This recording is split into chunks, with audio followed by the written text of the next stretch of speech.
여러분 안녕하십니까. 돌직구쇼입니다. 저는 김윤수입니다. 자, 오늘도 서울 광화문은 화창하군요. 그런데 오늘 한낮 기온은 어제만큼 올라간다고 합니다. 어제 정말 더웠습니다. 더위 조심하시고요.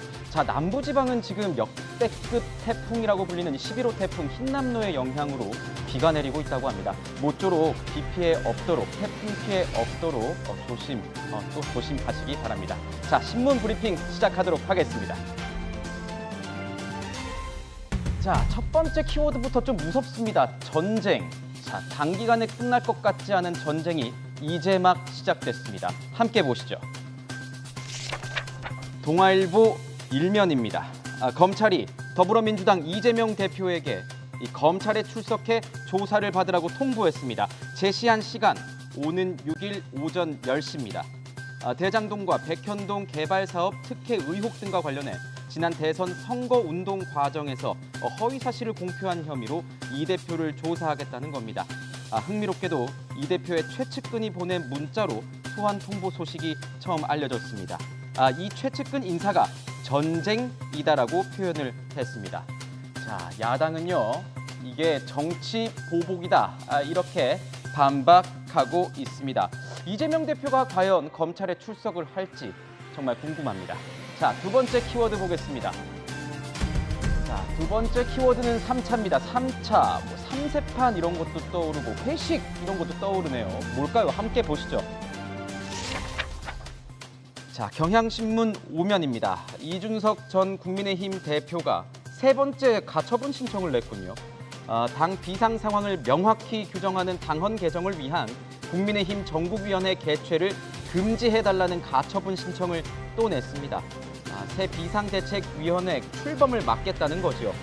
여기다 당 윤리위가 이 전 대표의 추가 징계 가능성을 시사하면서 양측엔 전운이 감돌고 있습니다.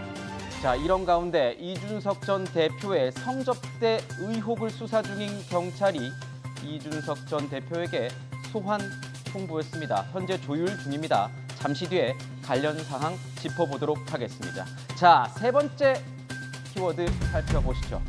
흔들립니다. 뭐가 흔들리고 있는 걸까요? 지금까지 이런 위기는 없었다고 합니다. 자, 우리 경제가 흔들리고 있습니다. 보시죠. 조선일보 6면입니다. 오른쪽 아래로 고꾸라진 저 그래프 하나로 모든 것이 설명되는 것 같습니다.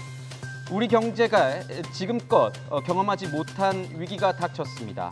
지난달 무역 수지 적자가 100억 달러에 육박하면서 월간 기준 최대를 기록했습니다. 5개월 연속 적자 행진입니다. 고물가, 고환율, 고금리 등 이 복합 위기에 최대 수출 시장인 중국마저 4개월째 적자가 이어지면서 우리 무역 구조 전체를 뒤흔들고 있다는 분석입니다.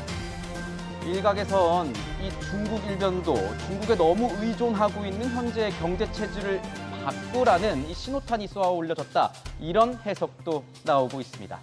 마지막 키워드 보시죠. 마지막 네 번째 키워드입니다. 확인.